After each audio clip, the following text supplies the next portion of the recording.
आरो जायहा माने बेबायदि रोंगौथि दं बिथांमोनहा गावनि रोंगौथिखौ रिटायार जाब्लाबो माने रिटायार जानानै माने जिराय रिटायार माने गावखौनो माने रेजेक्ट खालामनानै लानो रिटायार माने रेजेक्ट नङा बिनि थाखाय जोङो साफ्रोम रायजो राजाफ्राबो सांग्रां जानांगोन जोङो जाम्बा बादि बाहायजाबाय थानो नांला गावसिनि एसेम्ब्लियावल' खालामनानै बे सावरायनायखौ बा बे बाजेट सेसन बा बे गासै एसेम्ब्लि सेसनखौ लाबाय थानो हायो नाथाय बियो जोंनि काउन्सिलाव बिसोरहा खुनु अधिकार गैया जोंना बिटिसि सेक्रेटारियेटआव मा रोखोमनि दा उलुंगुजुं जादों जोंना जनकलाल सार आरो पंकज इस्लारि सार बिसोर गोख्रों जे एक्स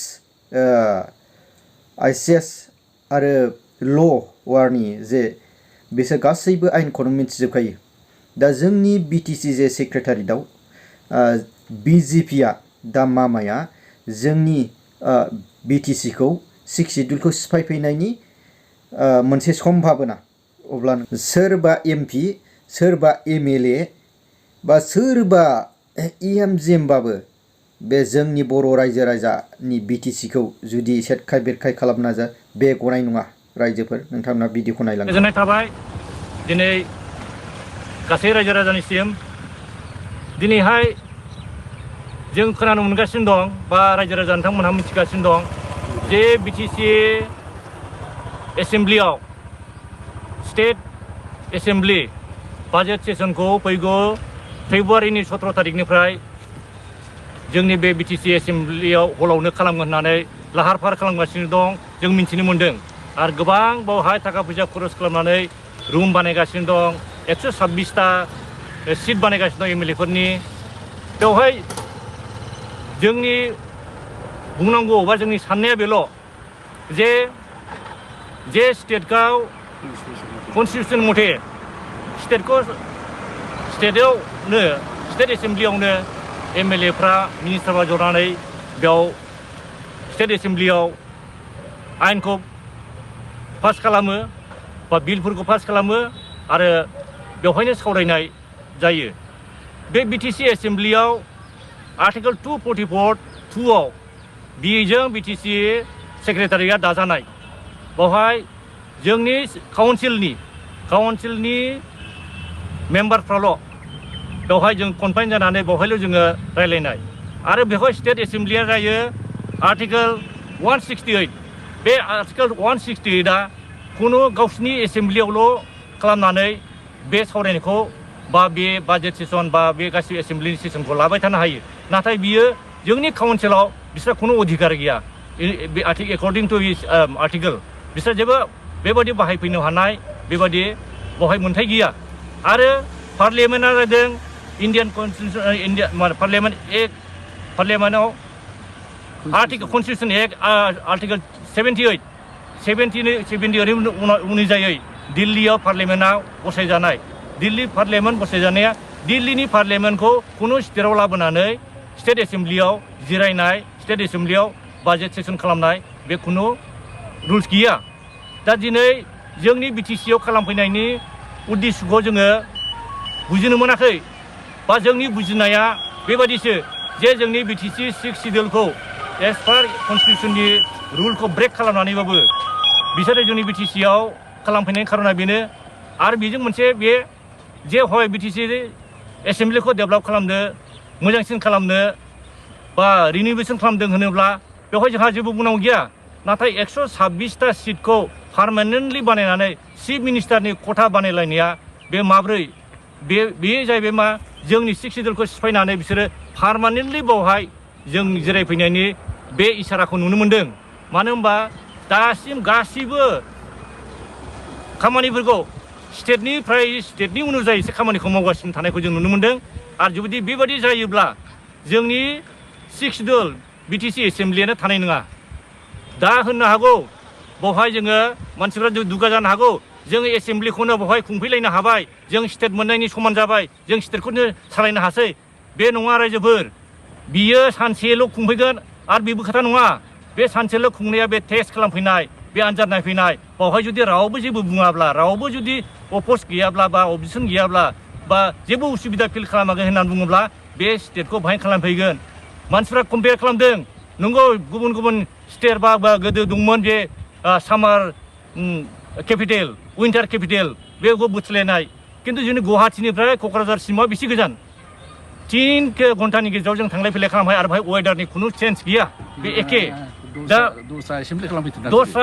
दस्रा एसेमब्लि बिसा खालामथों खिन्थु जोंनि बिटिसि एसेमब्लियाव बिदि खालामनाय बिसा बेबायदि प्रभिजन गैया मानो होनबा 6 सिडिउलनि जोंनि बे खालामखानाय जायगायाव दाख्लैफोरनो बिसोर सोर बहाबा खालामनो नागिरदों खालामथों खिन्थु जोंनि बे बिटिसि 6 सिडिउलाव बे एसेमब्लि हलाव बेखौनो जुदि माबा खालामनानै एसेमब्लिखौ फाथिनानै 126टा खालामनाय माने एमएलए फोरनि सिट माने पार्मानेन्ट खालामनानै दोननाय जायो होमबा जों बुजिनो मोनगोन जे जोंनि बिटिसिनि एसेमब्लिया बिसोर बाहा ओमफ्राय बिसोर मा पार्टियानो गैया बिसोरो मा बे 126टानि बिथाङाव मालाबा जिरायबासो जिरायबाय जिराय मोनगोन होननायखौ थाहैनोसै मानो होनबा केपासिटिखौ 126निसो बानायखाबाय बेनिखायनो जोंनि खावलायनाया बेनो जे जिनिसा जोंनि 6 सिडिउलनि थाखाय एसेमब्लि बानायबाय बे एसेमब्लि बानायनायाव जोंहा बाहाय गुबुननिखौ जायगा होनानै दिनै जिरायनो मोनबा उन्दुनो मोनबा बे हाखौ बे न'खौ सिख'नाय बेबादिसिम थांगासिनो दं आरो बेनिसा थांगोन बेनिखायनो जों खावलायदों जे जाहाथे दा जुदि बिथांमोनहा बेखौ खालामोब्ला इयुनाव आरो बेबायदि खालामबाय थानो नाङा जों मिन्थिगौ बे जोंनि अबजेक्सन होनायाबो दा खाथिया जानो हागौ ना मानो होनबा जोंनिया बेवहाय खुनु पजिसननि खोथा गैला एखेखा मानो होनबा मामानि सिङाव दंजोबो जेराव दा मामाया होनखाबाय एसेमब्लि सिटखौबो जों 5टा लागोन 15टाखौ होनबा समान जाबाय जोंनाव बहायबो अपोजिसन दोननो नागिराखिसै अपोजिसन दोननो नागिरा मा बहाय जोंना बिपिएफ इउपिपिएल बिदि थानाय नंला बे जयैनो गभर्नमेन्ट जागोन खाय अपोजिसन थाला होनबा जोंनि नांगौ अभियोगखौ सोर बुंनो दिनै अपोजिसनाबो खमजरि लुज जाबाय अपोजिसन खमजरिनि थाखायनो दिनै स्टेट गभर्नमेन्टजों एलायन्स थानाय गभर्नमेन्टआ जेबो मावनो हायाखिसै नुनानैबो अपोजिसननि खमजरिनि थाखाय बेफोर जिनिसा जागासिनो दं बेनिखायनो जोङो दा रुजुआ थेवबो जोङो गभर्नरनाव बेखौ होनाय जाबाय जोङो ट्राइबेल राइट्स प्रटेक्शन एसोसिएसननिफ्राय जोङो गभर्नरनो हरदों जे बेहाय स्टेट एसेमब्लि खालामनाया बे इलिगेल जाहाथे बेबायदि खालामनाया कनस्टिटिउसनेल नङा जाहाथे बे आनकनस्टिटिउसनेल खामानिफोरखौ जाहाथे जोंनि गेजेराव खालामफैया बा जोंनि गेजेराव कनफिउज खालामा बेखौ जों खावलायदों आरो जों बे मेम'रेन्डामखौ गभर्नर बिथांनो हरदों मानो होनबा गुबुनफ्रा गासिबो बहायसो बिनि फेभारावसो दंबा बेखौ लुफैनायनि सापर्टआवसो दंब्ला ओंखायनो जोङो गुबुननो होनांगौनि जों दरखार मनि खालामाखै जोङो गभर्नरानो कनस्टिटिउसनेल हेड बेखौनो जों बेनो गथायदों दा जोंनि खावलायनाया बेल' जे जाहाथे जोंनि हाजार बर' फिसानि थैजों बर' बिमानि मोदैजों जोंनि बर' बिमानि दुखु दाहाजों बे सोरजिनाय बे स्टेट एसेमब्लि जों खालामफैनो हाबाय बा जोङो बे बिटिसि एसेमब्लि खालामनो हाबाय बा जों बिटिसिखौ जोङो फसंनो हाबाय बेखौ जाहाथे जोङो गोजोरै लाखिनो हायो बिनि थाखाय जोङो साफ्रोम रायजो राजाफ्राबो सांग्रां जानांगोन जोङो जाम्बा बादि बाहायजाबाय थानो नांला जोंनि रायजोफ्रा दा गोबां इन्टेलेक्सुयेलफोर गोरोंफोर दंसै गोबां रिटायार्ड पार्सनफोर दंसै बेंक मेनेजारनिफ्राय लानानै एसिएस आइएएसफोर बा आइपिएसफोरबो अनेक दंसै बिथांमोनहा रायलायो बिथांमोनहा सोरनिबा पार्टिनि सोरबा मिटिङाव थाङा जानो हागौ बहाबा हाबा खेराइफ्राव बिथांमोनखौ नुयो बयबो दुखु मोननायखौल' फोरमायो नाथाय आं बिथां सिनियर सोद्रोमा बिथांमोनखौ आं खावलायो बिथांमोनहा ओंखारफैदो जोंनि बे अलखद समाव मोजां दैदेनगिरिफोर मोजां लिडारफोरखौ जों सायख'नो हानाय बायदि जों दा नुबाय जोंनाव अपोजिसन गैया माने जेबो गैला बिनिखायनो दा जोंनि दैदेनगिरि जोंनि लिडारफ्रा बुङो जोंनि सिनियरफ्रा बुङो जे रोङैफ्रासो दैदेनगिरि जाबाय होननानै रोङैफ्रा दैदेनगिरिया बोरै जानो मोन्दों जाय मानसिफ्रा गोरोंफोर नोंथांमोन दं जाय गोरों जोंनि सिनियरफोर दं बिथांमोनहा आग भाग लाफैयाखिसै जायनि थाखाय बे गोरोंफ्रा उफाय गैया लानांगौ जाबाय दा बिसोरनि भुल बे रोङै मानसिफोरनि लानायनि भुल ना जोंनि बे गोरों मानसिफ्रा बिसोरनो जायगा हगारनायनि थाखाय भुल बेखौ सिन्था खालामदो बेनिखायनो जायहा सेन्टिमेन्ट दं जायहा गोसो दं आरो जायहा माने बेबायदि रोंगौथि दं बिथांमोनहा गावनि रोंगौथिखौ रिटायार जाब्लाबो मानो रिटायार जानानै माने रिटायार माने गावखौनो माने रेजेक्ट खालामनानै लानो रिटायार माने रेजेक्ट नङा गुबुन हादराव रिटायार्ड मानसिफ्रासो मोजां खामानिखौ मावो मानो होनबा जाय जुनियर मानसिफ्रा मावोब्ला बिसोरनाव लब मोनसे थायो बिसोर आं ओरैबायदि थाखा खामायनो आं ओरैबायदि जानो बे इन्डिभिजुवेल साननाया बांसिन थायो नाथाय रिटायार्ड पार्सनफोरना बिदि नङा जे रिटायार आंहा गासिबो जाखाजोब्बाय आंनो नांला आं दा इयुननि थाखाय मावगोन नैबे जिनिसा थायो बेनिखायनो गासैबो जाय रिटायार जानायफोर जाय सिनियरफोर जोंनि बिदाफोर जोंनि बिबथैफोर दङ आरो जोंनि एसे बिदाफोर जानाय गासिबो बिथांमोनहा फैदो ओंखारदो बे जोंनि बर'नि अलखद समाव बयबो